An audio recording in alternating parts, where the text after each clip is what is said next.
All right. Good afternoon. We are already live on Facebook, and I can see some of the participants are already joining in. So, welcome to all those who are on this line right now. My name is Karunesh Prasad, and I'm the founder and director at Change It All. We have a very exciting lineup of speakers today, and it's a pleasure to be welcoming our speakers for this fantastic topic that we have chosen for today's conversation. So we have Narendra Patwardhan. Narendra is with us, joining in from Mumbai. Parag, Oti Parag is part of Tata Motors. Narendra is part of Godrej. And we also have Salim Khan. Salim is part of Change It All. And we have a fantastic lineup of speakers. And as you know, operations excellence is a big part of what we do.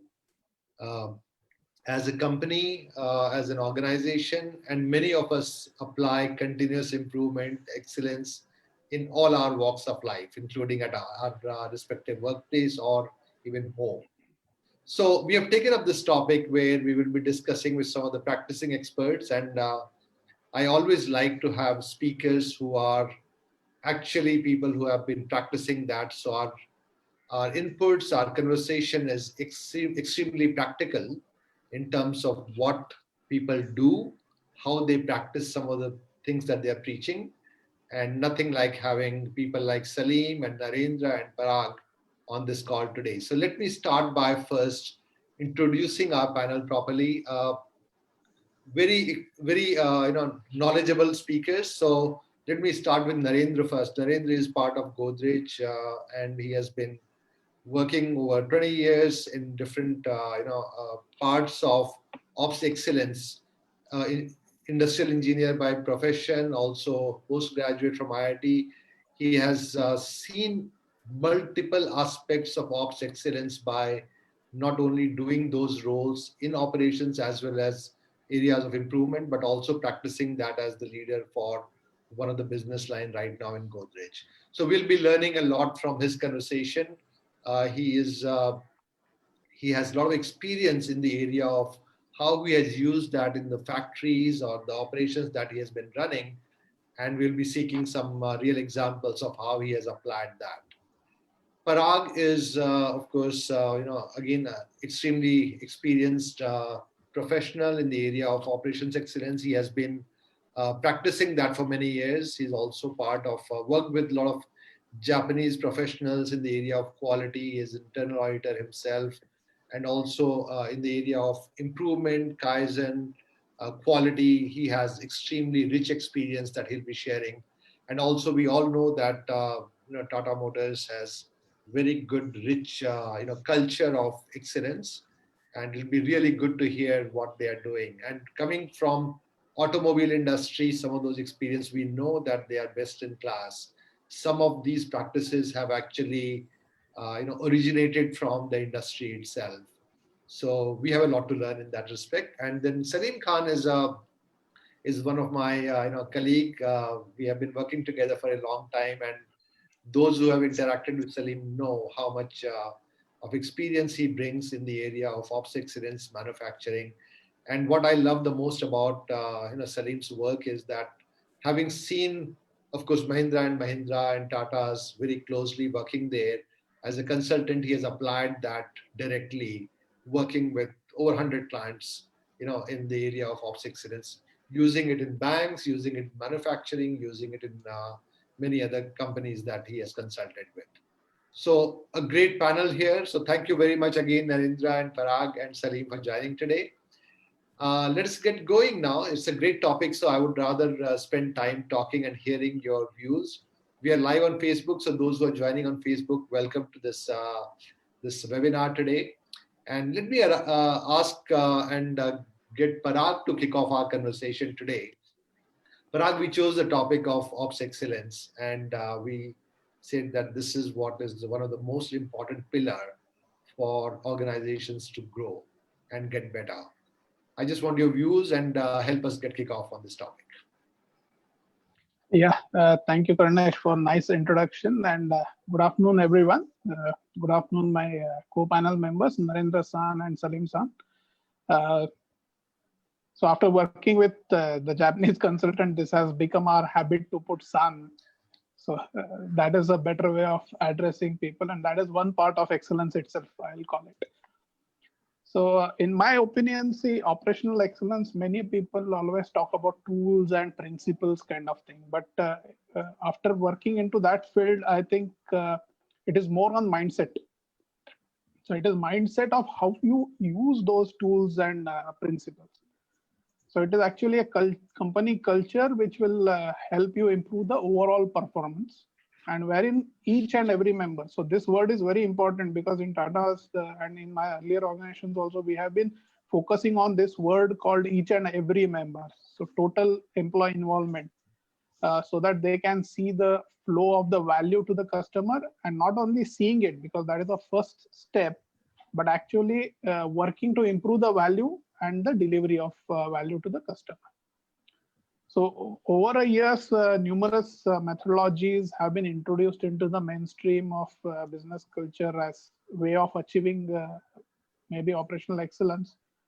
So I tried to put it. See, we were practicing people, so I also had some courage of putting it into some theoretical model also. So what I tried to do is whatever I have learned, I tried to put it into a model where 4 buckets have been created for achieving operational excellence. And I tried to put it into a form of a wheel because operational excellence is a journey. So I said, what better can depict the journey is the wheel. So I tried to put those 4 buckets in the form of a wheel, and that wheel will take us to certain objectives which we are trying to achieve through this operational excellence.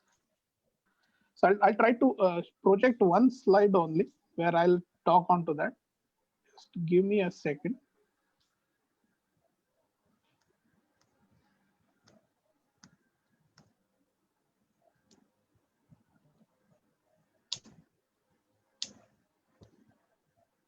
Purnasan, can you please just confirm whether it is visible? It is visible, Parag. Thank you very much. Yeah, so this is my take onto the operational excellence. Although I'm not the originator of all these points or something, but I tried to collate them in a slightly logical way. So as I said, the policies or say policies or interest taken by top management, which is most important to build the culture of operational excellence, I put it onto the left side, calling it as an engine of my wheel. So that engine will propel my wheel to the journey on the journey of excellence. Then there are 4 parts to the wheel, and where it will take us on the right side, the SQPDCME. This is a popular terminology we use to showcase overall or holistic growth. So SQPDCME, most of you must be knowing it. It's safety, quality, productivity, delivery, cost, morale, and environment.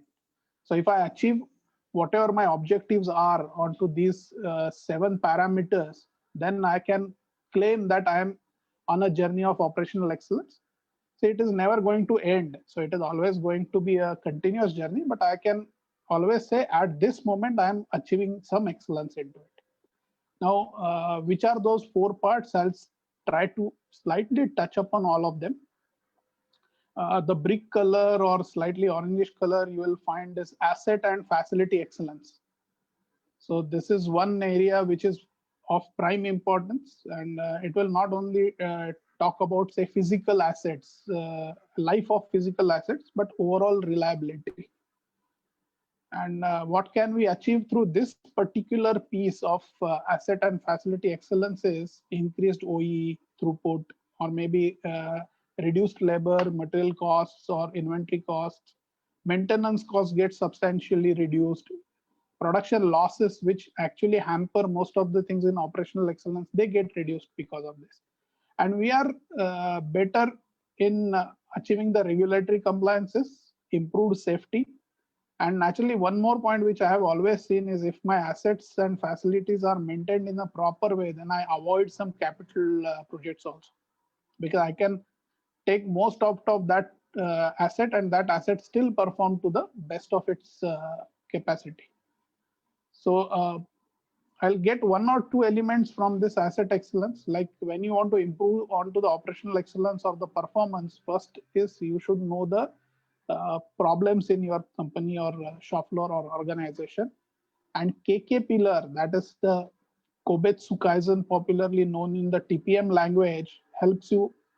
It helps you identify 16 popular losses, and then you can take steps to improve onto that. I myself have been working on to KK pillar for not many years, and I've seen a structured methodology actually helps. And one DuPont study I remember, it says that 45% of the problems are actually because of the operating discipline.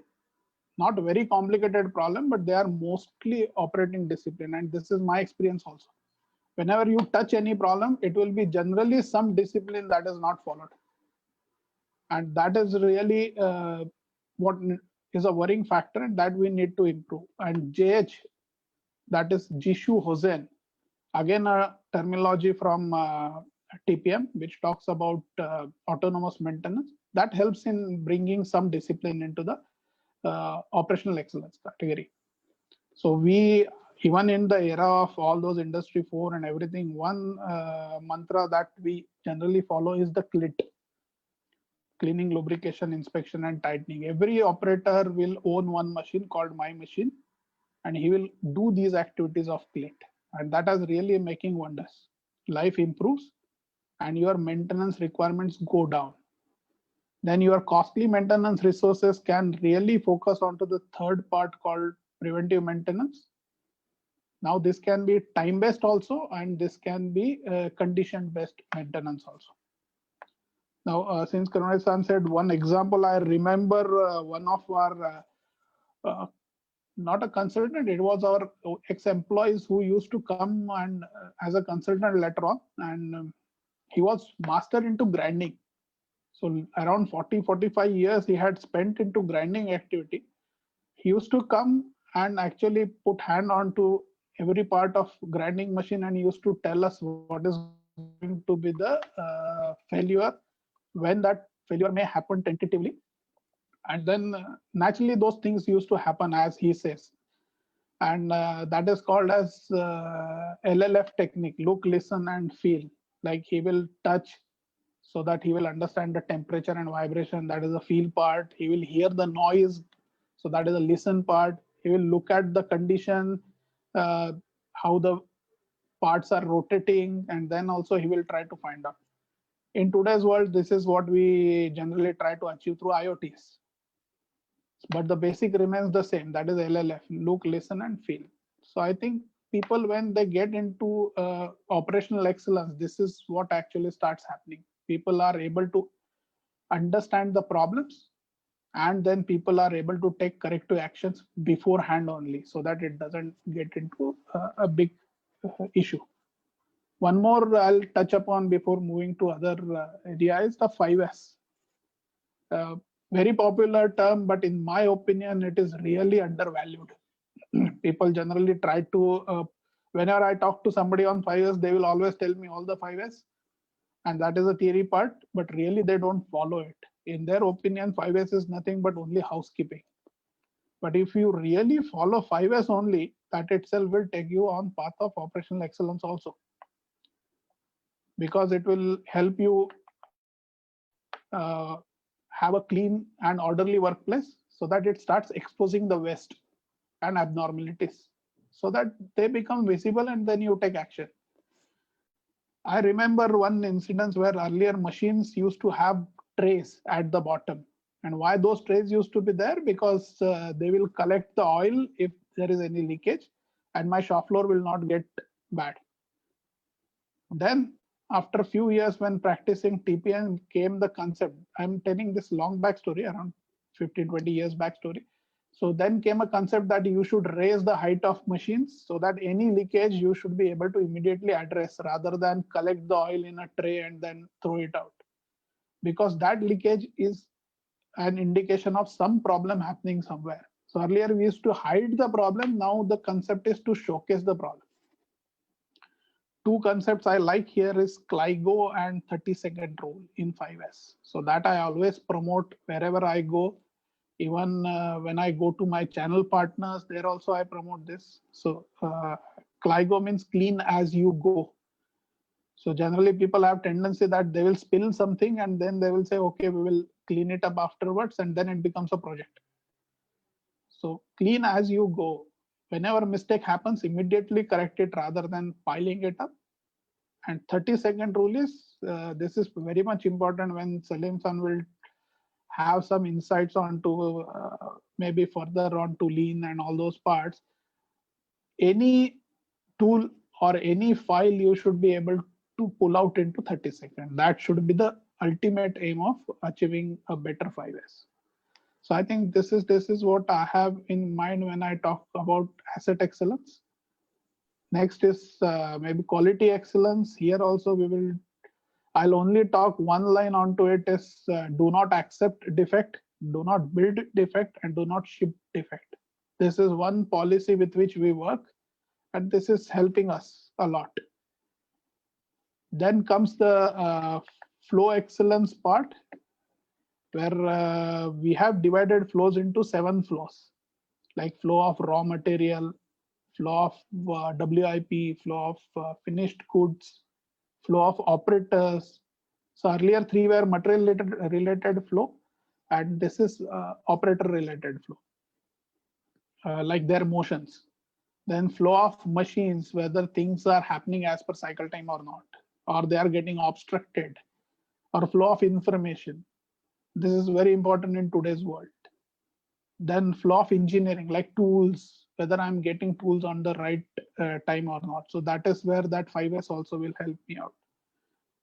Why this flow is very much important? Because if we don't allow a flow, like just like a river, if we put debris into river, it will start spreading somewhere, not reaching to the goal where it's supposed to go. So that's why that flow, removal of flow is very much important. So this is there, and if you want to have this removal of this flow, I split it into 2 types of barriers to the flow. One is a physical barrier, like what we talked about, extra motions, extra movements, machines not performing properly, the poor maintenance. Another is the intangible or maybe systemic barriers, where unreliable services, unreliable quality, or I will say lack of faith, resistance to change. People are not ready to change. This is also one barrier. And how can we overcome the last barrier, that is resistance to change or lack of faith, is employee involvement.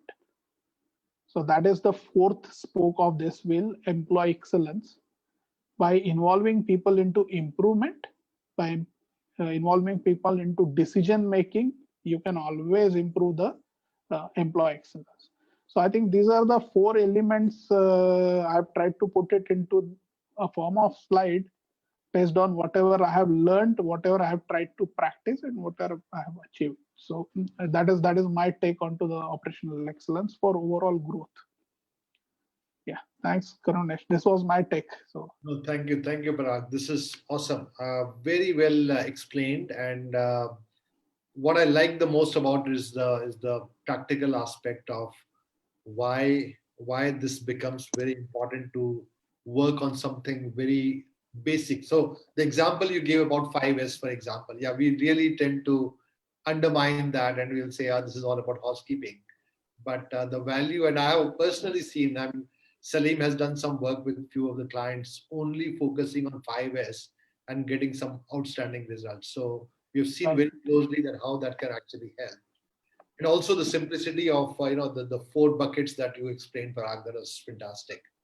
Now I'll take this discussion a little forward further from here, because when we were having our earlier conversation, Narendra was talking about, the focus on how we are working on capacity, how we are working on utilization. In his language, or in his words, the way we look at our assets and how we utilize that, the whole thing about asset excellence is something that he really focused on a lot.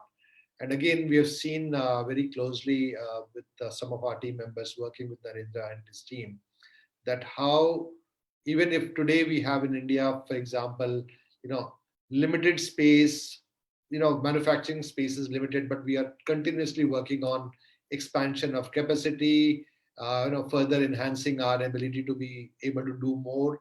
And that's all about, good quality in the same given limited resources that we have. So I will let Narendra talk about some of the areas that he really believes in. I know that, and also hear some perspective on how to actually make it live.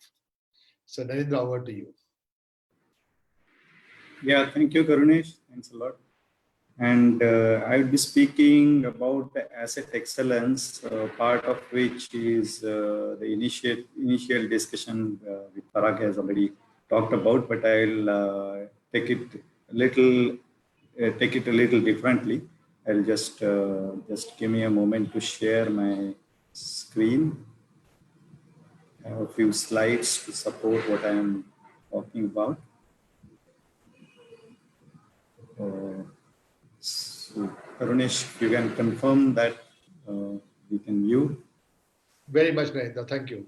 Yeah. So when we speak of asset excellence, typically we take three-step approach. Okay, and the first step is sweat the assets. The second step is sweat the assets, and the third step is sweat the assets. So, which means typically that the whole attention, particularly this is very true, and I have been witness to this myself, is that when we have invested into the assets, and naturally there is a pressure, and there is always an anxiety about recovery, causing recovery from taking recovery from the assets, and so the whole focus is on the sweating of the assets. So when we speak of excellence, can we say that asset excellence is equal to sweat the assets? And as obviously all the people who are in this conversation will agree that it is not, because when we say excellence, and so the simple answer to that, which I am going to dwell upon further in my further talk, is that asset excellence is greater than sweat the assets, and it's not only greater, it is much greater than the sweat the assets. So let me get into some of the details of it.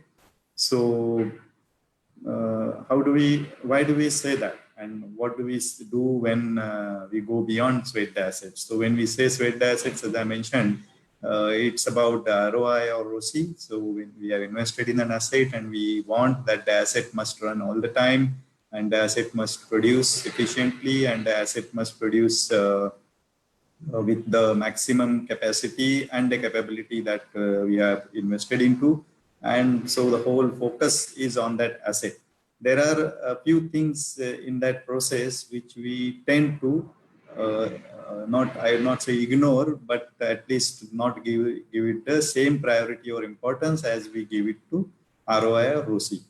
Whereas when we speak of excellence, like we know about the business excellence parlance, so similar to that in asset excellence, and of course as a part of operational excellence, ROI, ROC, we definitely cannot keep aside. It has to be there, and therefore asset excellence also recognizes its place, because ultimately it's why we bought that asset into picture, or why we invested in that, is for ROI and ROC, come what may. The other part which we must consider, of course, is that the comprehensiveness we need to bring in when we talk of asset excellence. What do we mean by that? We mean that assets, that when we talk about a plant, entire plant, then the assets that we have in that plant, we need to look at all the assets, like Parag mentioned about the JH and the PM also. So all these things are, without exception, are applicable to all the assets, whether it is your lowest cost asset, whether it is your newest investment, whether it is your oldest machine that you have, say 30 years old machines also still perform very well in my company as well. And I have seen in other companies also with no problem, as long as the KH and TM disciplines are followed. However, when we talk of asset excellence, it has to be like TPM, and TPM, of course, is one of the ways of approaching the asset excellence. And so the comprehensiveness, which means that any machine, so I own my machine is what they say in TPM. And so that is applicable even to the smallest machine that a person would be operating. So in that sense, the asset excellence, first of all, has to be comprehensive, and it should not be you can say it should not be focused too much on the assets where we are looking for ROC and ROI. The other part is the inclusiveness, which I'll speak more about in the next few slides. Is that, are we talking about assets, which means are we talking about only plant and machinery?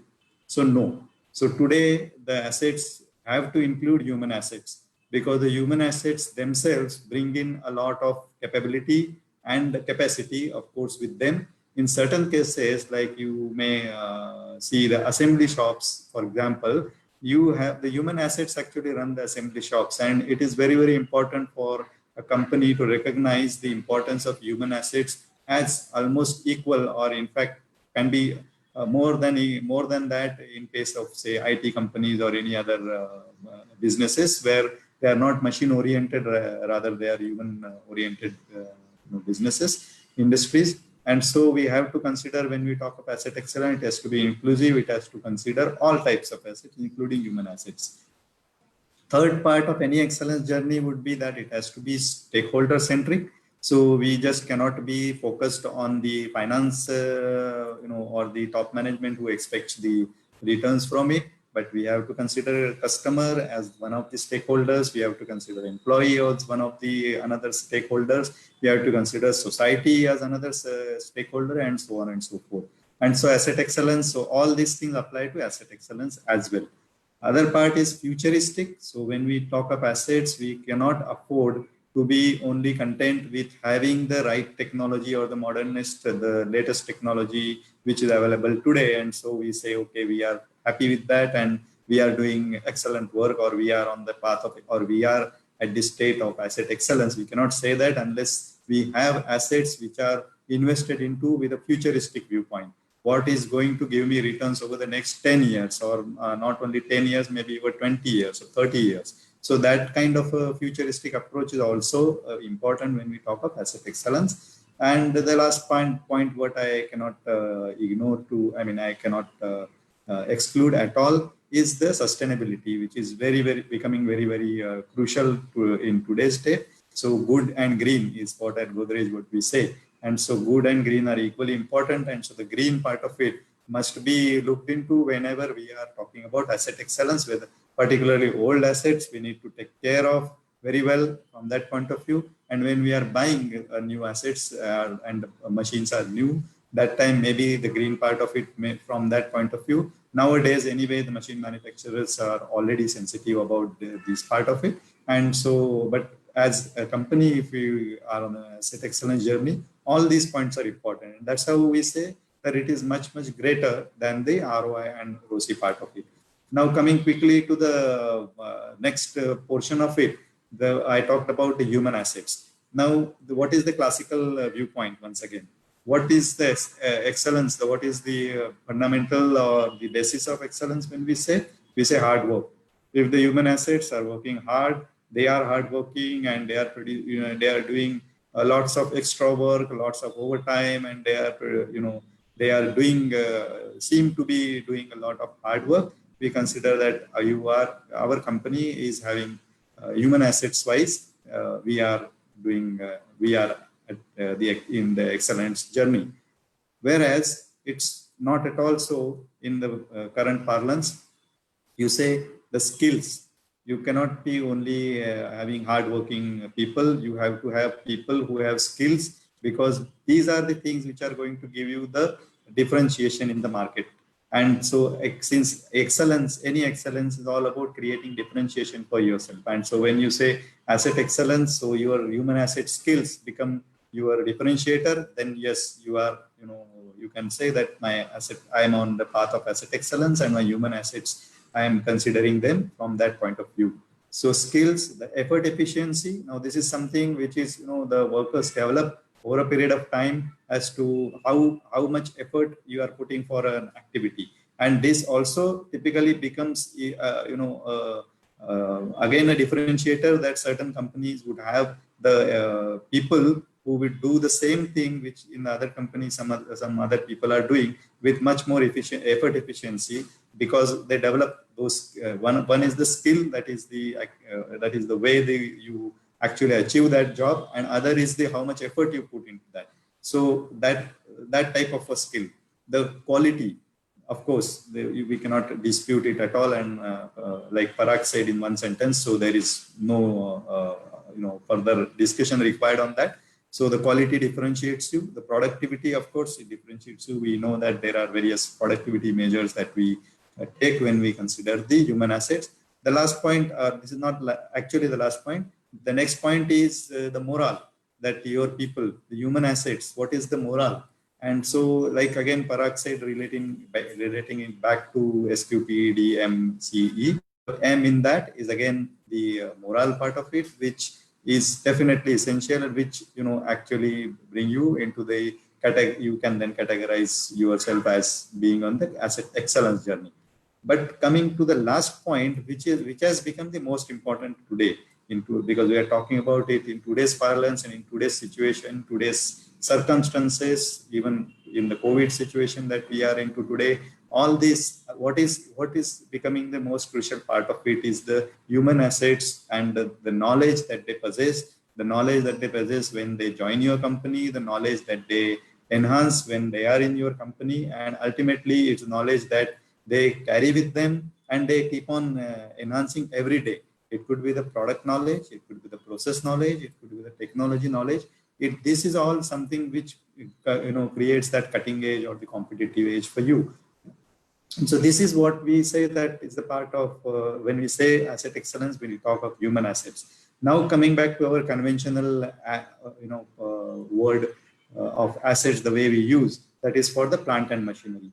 Again, as I mentioned, the old parlance, if I can say like that, is modern technology. I have got the modern technology with me. I got the latest machines. I got everything what is state of the art in my company, and so I am fine. I am having the asset excellence in place. I don't need to do anything more. What more do I need to do to have the asset excellence? So it is not so. Once again, like I will just relate it from one point to the other. Like in human assets, if we say about skills, here in plant and machinery, we talk about precision.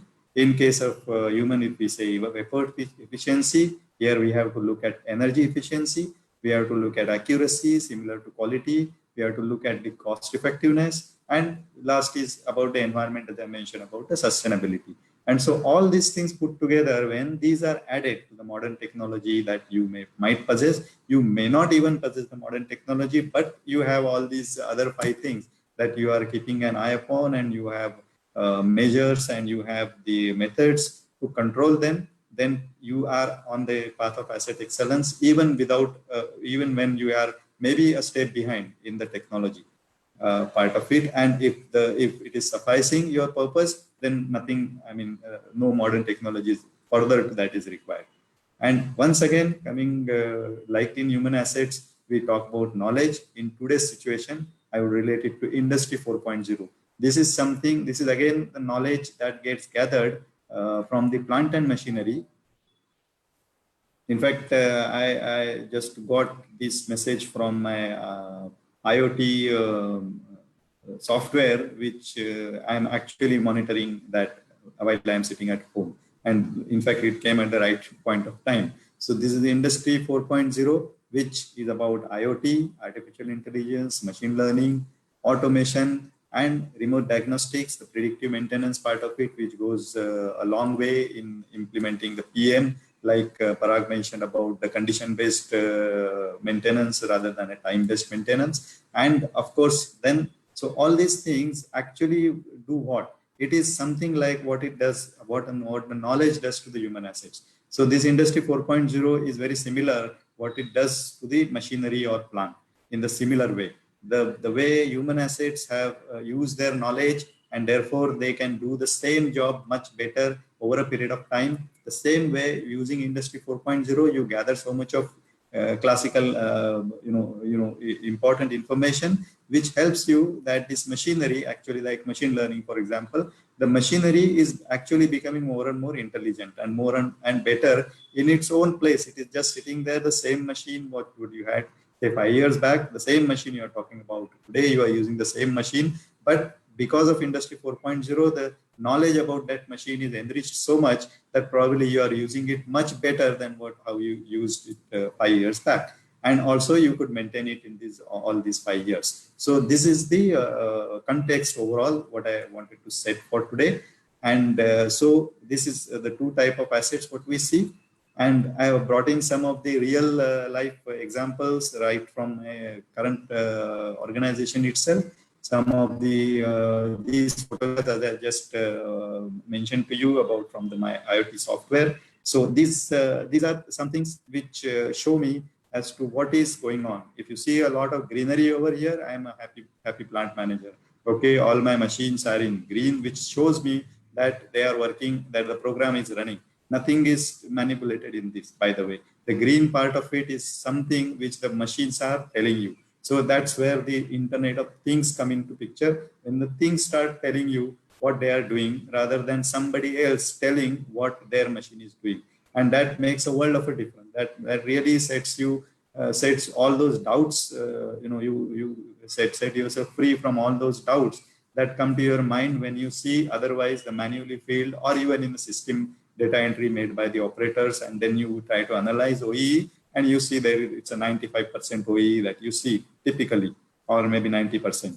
And when you apply IoT, this is what you start seeing. This is what I started seeing in the last year, from June to October, that the real OEE that I could see was 55% based on this green time. It is the green time directly. And what I'm interested, what my owners are interested, is the green time.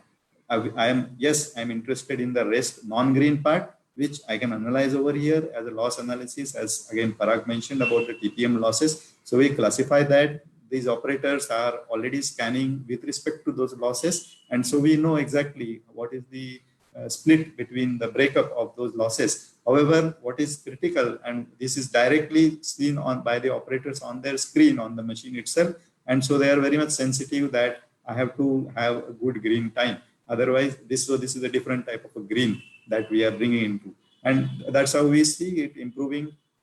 This is last year data. Now also because of lockdown, there was some issue, and then later on the data is now gradually getting collected, but we are close to maybe 70%. Still, it is 70%. It is not 90, it is not 95. And that's a reality of life. And IoT makes you realize that, IoT makes you accept it. And actually that is the path of excellence, which makes it possible for you to analyze the losses. So these type of things, then you can compare the operators. What is one operator on the same machine, on the same job? What is the green time that he got? For example, this person of Sandeep, or this person is Rajesh, who is doing at 57% green. This person is still at 40% green. So what's going on?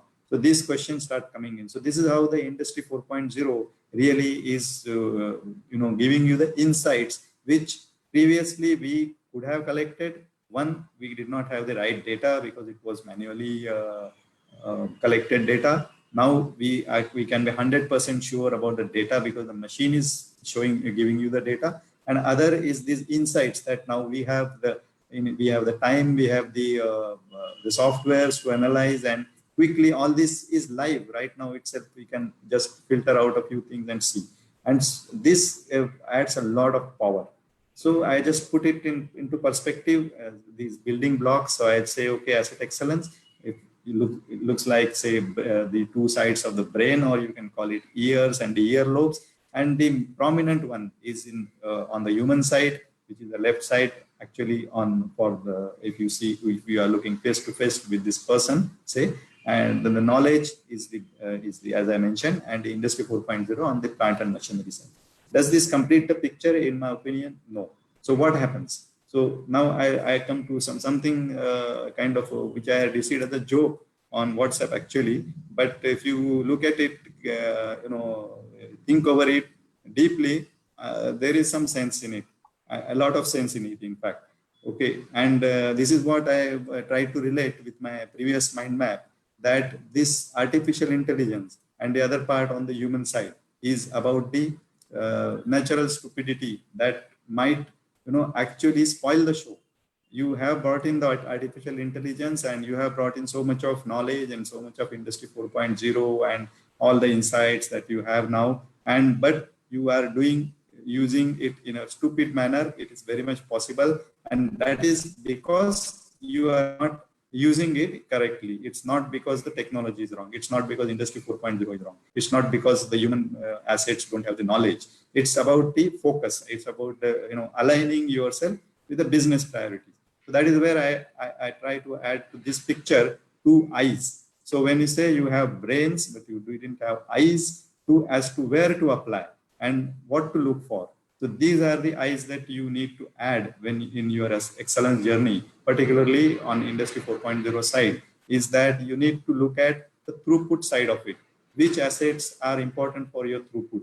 Is it your constraint machine that you're observing? It may be your oldest machine that is your constraint. Your newest machine may not be your constraint. And so in the sense, it may not be your current bottleneck.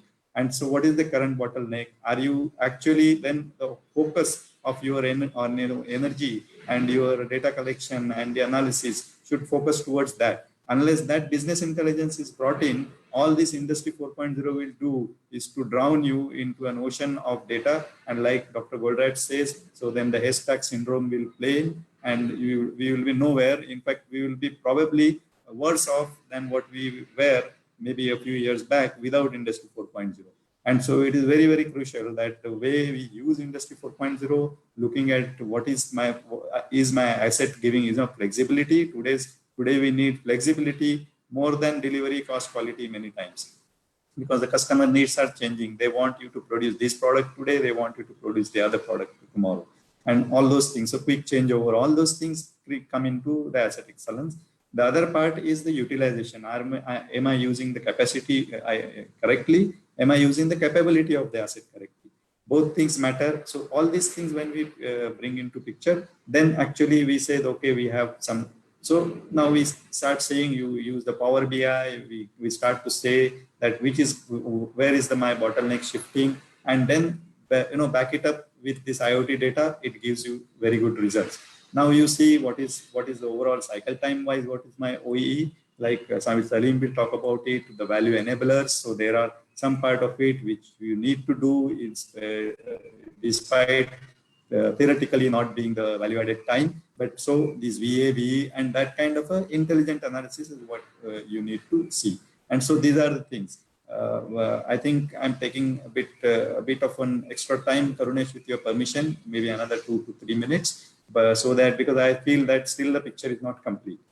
So what is still incomplete in this, I feel, is that I just put in the Purdue CIM reference model here for the industrial engineers who would understand. I will not go into those details. This is all about infrastructure that you have in place, which previously you used to have simple systems. Now you have sophisticated systems like IoT, AR, AI, ML, etc. This is the data collection. So you can say, in short, this is like the MES type of a thing. And then we always had management systems. We talk about TPS, QMS, BPMS, PLM, ERP, all these PQM, everything has been there for a long time. If I classify it as management systems and I add a level 6 to the Purdue CIM reference model, then this is where the standards and models are all those things are existing. What I feel is the level 5 is what is something which we need to pay attention to, and that I have called it as managerial control system, which is sitting in between, which uses the data from the bottom and which uses the directions from the top, and then you get the right kind of this. So action has to happen there, because these are the people who are going to use this, like I said previously. So unless the intelligence is brought into this layer, we will be short of all expectations. We will be falling short in spite of having so much of a good infrastructure in place and including the asset excellence, for example, in place. So like management systems give you the completeness and structure and all, gives you the accuracy and timeliness. What has to happen is managers are act on the info and seek directions and give feedback for improvements. So feedback for improvements is something which gives back to our AS 9100 or ISO 9001 procedures may get modified. The IoT, the way we use IoT, the sensors, where we place the sensors, where we use the AI and all that might get modified based on the feedback. This is very, very important. And for that, so basically what I'm saying as the kind of a concluding message is that we need this layer over here, which gives data-driven decisions and real-time feedback. And I have just taken some SCADA as the model for this. And if we can build something like an MCADA, so instead of supervisory, I call it as managerial, and then the rest of the you can say these circuits and all that is exactly how the SCADA works. And here I have tried to put in some managerial things like what are the business priorities, what are the where IoT need to be placed, and all this structure needs to be put in place, and there has to be that one controller in between, which is basically that middle management as I had shown, and that can give the data-driven decisions and real-time feedback. And so this, in my opinion, completes the picture. This adds the mouth to the face, and who always go back to the floor and tell what is happening, or nowadays on WhatsApp, okay, what is happening, why it is happening, so why this machine is not running. This machine is what I want to be running at 80% green. This machine I need not bother about so much. And this feedback, continuous feedback, taking data and giving feedback, this is talking, communicating with people is what is which makes it possible to make it, completing the picture for asset excellence is what is my take on this. So thank you all, and thank you Karunesh for giving me some extra time probably. And I have written my phone number over here. I'm available on WhatsApp, and I think Karunesh will do the rest of the formal communications with the participants, I believe, in which my email address and all I can always share. So thanks a lot. Oh, nice. Thank you so much for this perspective. Very well articulated and also very well. Karunesh, I have one point to add to it. Sure. Can I? Sure. Please. Yeah, this was related to the nice thing which he has talked about, the knowledge part, like the artificial intelligence and natural stupidity. I remembered one example which our manager used to give us was knowledge and wisdom. So what we really right now need is wisdom, which is how to incorporate that knowledge into real world. So the example was people know tomato is a fruit, is a knowledge, and not to put into a fruit salad is a wisdom. Exactly. So that is what actually is needed. And that is what I think Narendra San also emphasized, how to use that wisdom. So nice points. Thanks a lot. Thank you so much. Very good perspective, Narendra here. And I really like the way you articulated this, and particularly the way you presented the entire face almost of how it should look like. Your points around, capacity and capability, both. I think that's a great combination which needs to come together. Also, the picture you painted around Industry 4.0, it gives a very good understanding of what it means, because a lot of us are not able to visualize that. We are able to only hear the terms and not able to go forward from there. So thank you very much for sharing this. And I'm conscious of the time, so I'll move to Salim now. And Salim, particularly thinking about, when both Parag and Narendra were talking about, waste, reduction of waste, cycle time, there are a lot of areas where people really start from the basic and want to look at some of these aspects to be able to enhance their efficiency. And you have done a lot of work in this space. So I would like to hear from you that how do you see this? How do you want people to go about moving towards waste reduction and make it actually live in terms of their own manufacturing or operations area? Yeah, this is Karunesh. I will start with some few slides on this topic.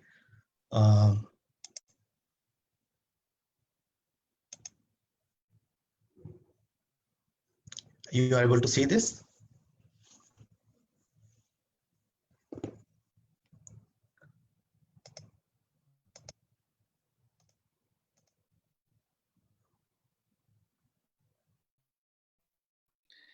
Yes, now it's loading up, so we should be able to see this.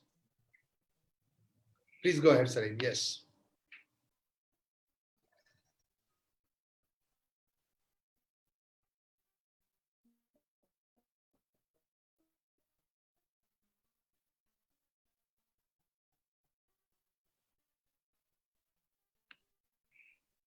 Yes, Salim, we can see a very beautiful picture here. So please go ahead.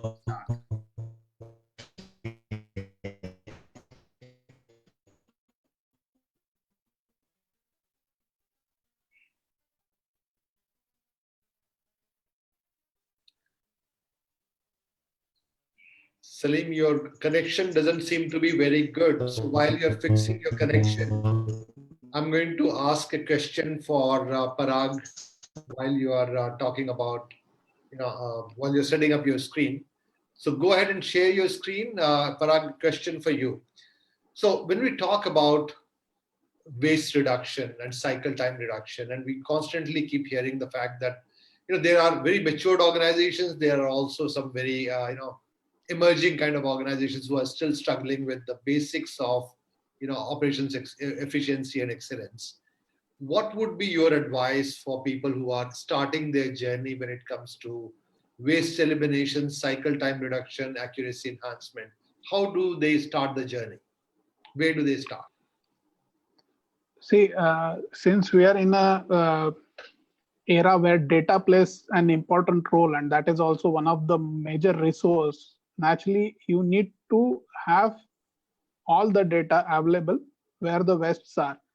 But one thing which we will not change even in the age of data is actual observation.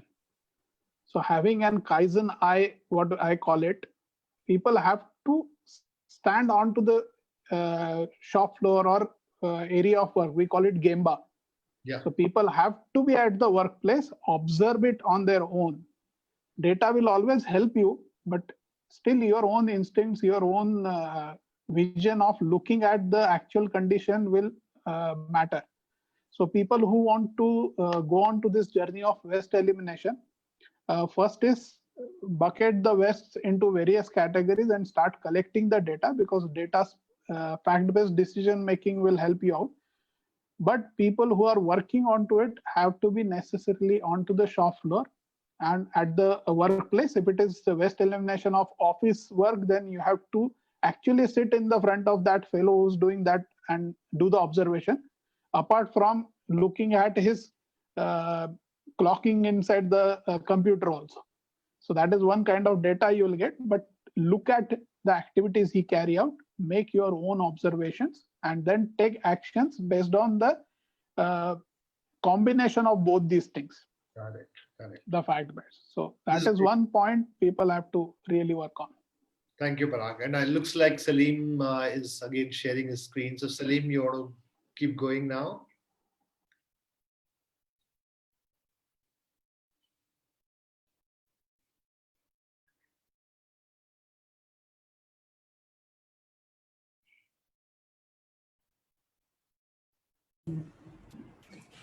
Salim, are you muted right I guess you are mute.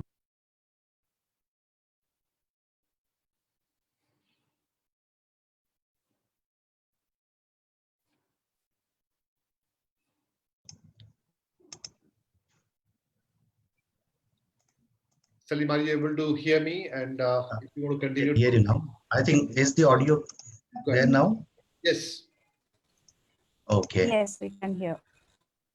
So let me start once again. The flow is how work moves through a system.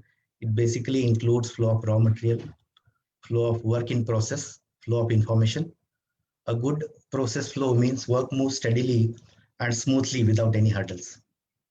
So in my opinion, the excellence is step ahead. It is journey to explore super efficient processes. in all areas of operation, be it production, marketing, procurement, service, IT, or design. The processes are called super efficient if these processes deliver the right value to the customer. If we make the processes consistent, reduce variability, and shrink lead time, the process become more and more efficient. So let's begin again with the super efficient processes. It's a really interesting topic. And if I ask you what is the super efficient process, you will quickly imagine the one with speed and accuracy. And yes, it is absolutely correct. Speed and accuracy are the fundamental measures of any process.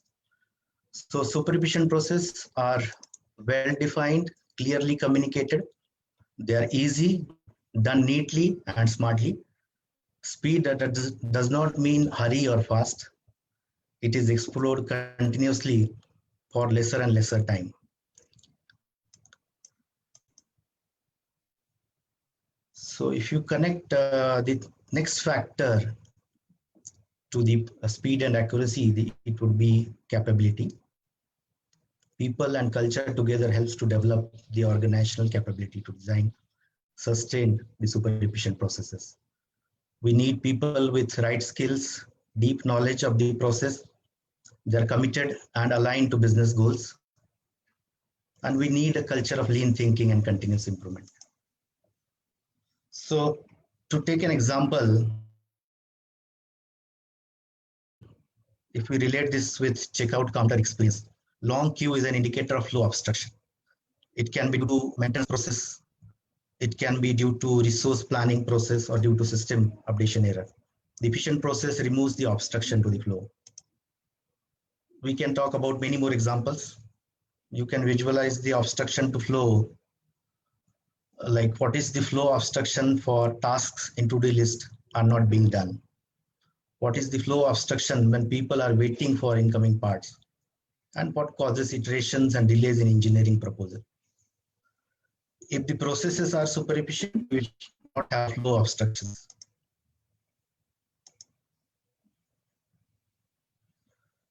And finally, if we put all these pieces together, it means flow excellence, which is built from super efficient processes. It is combined result of speed, accuracy, and capability. If we get the clarity of these three factors of excellence, the foundation and framework for excellence can be developed. People can easily relate to various lean tools, templates. They can understand the specific purpose. The success of our program also depends on identifying the right tool for right problem.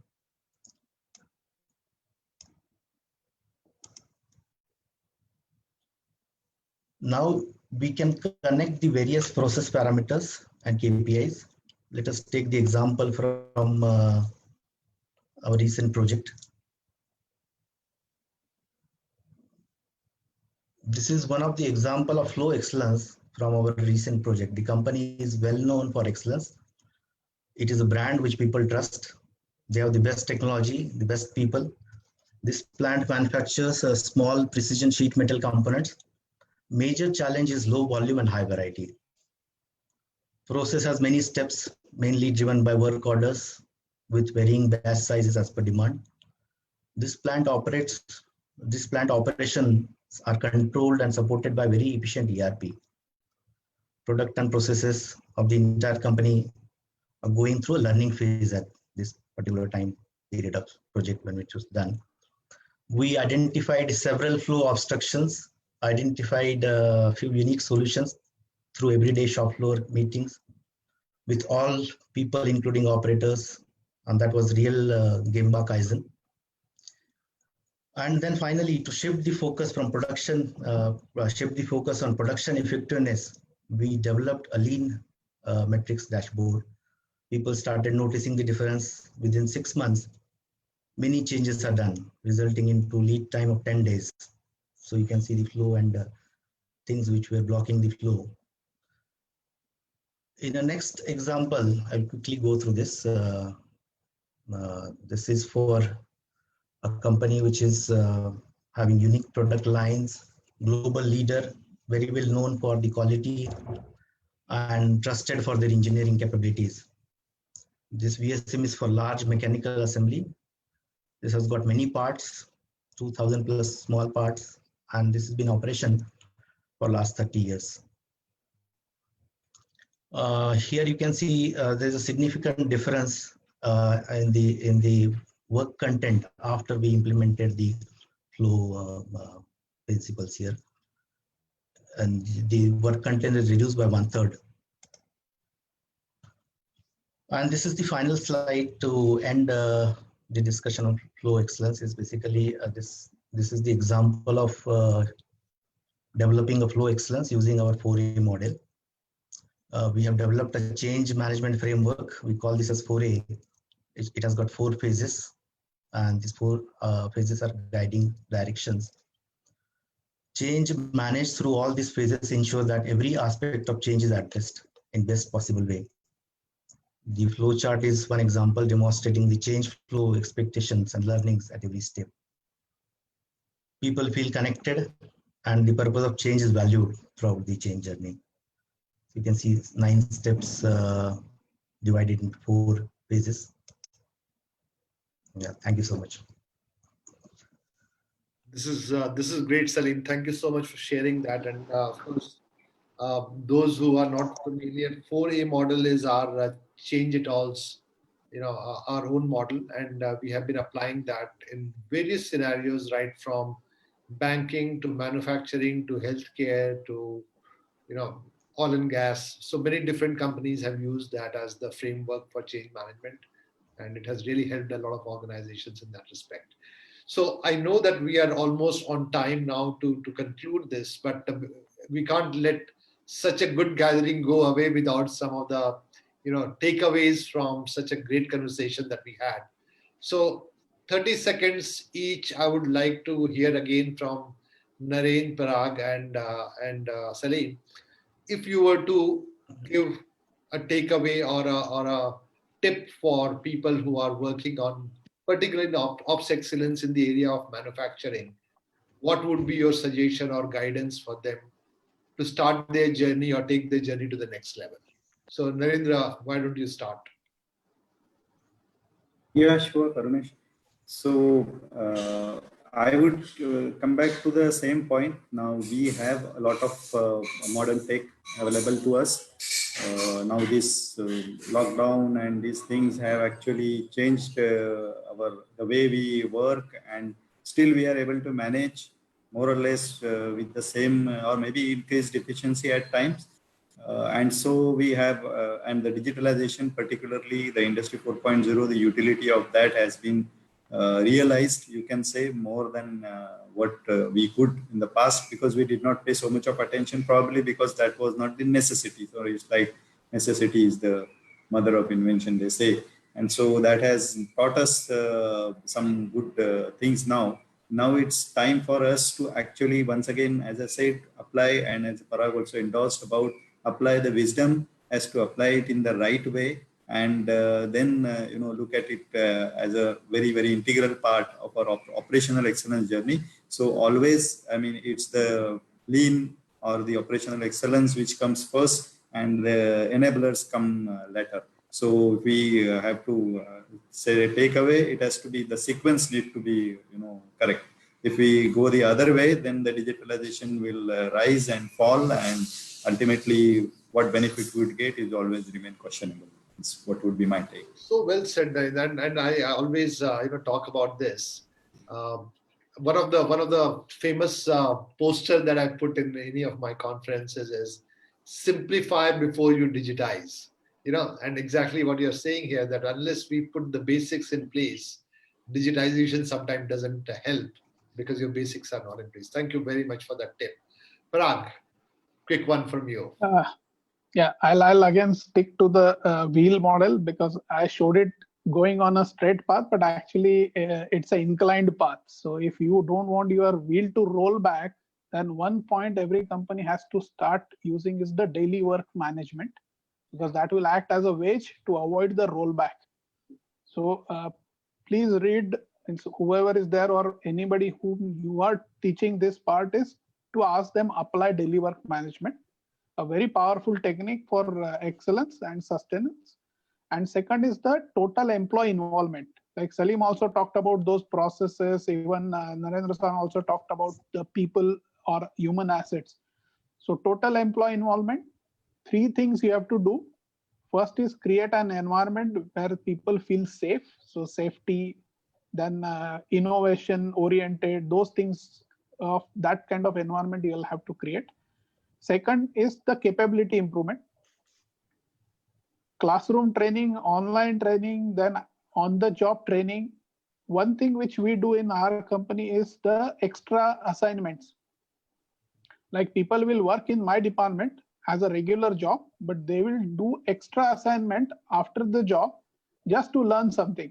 Now people may go to finance also to do some extra assignment. They may go to projects to do some assignment. So that will bring some holistic growth. And third is the involvement into improvement and decision making. Like improvement, you can have suggestion scheme. Like we have suggestion scheme, and people actually put up more than 100,000 suggestions a year into it with a very good acceptance rate.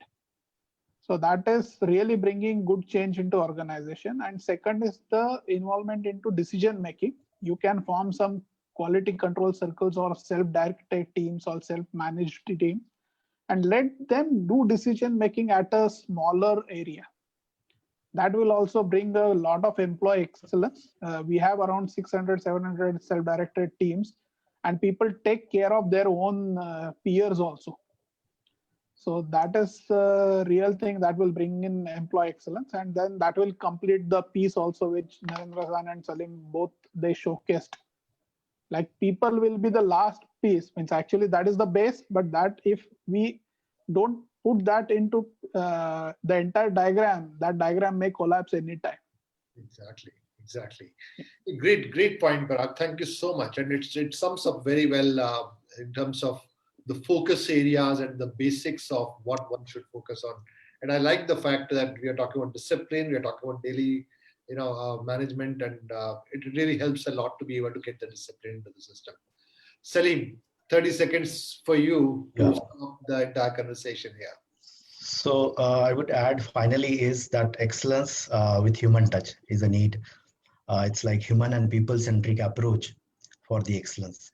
It's a radical approach to quality and productivity and excellence. We should assume that people are very smart. If you give the chance, if you give the mechanism to get the opportunity to think, rethink on the processes, they will come out with better ways of doing it.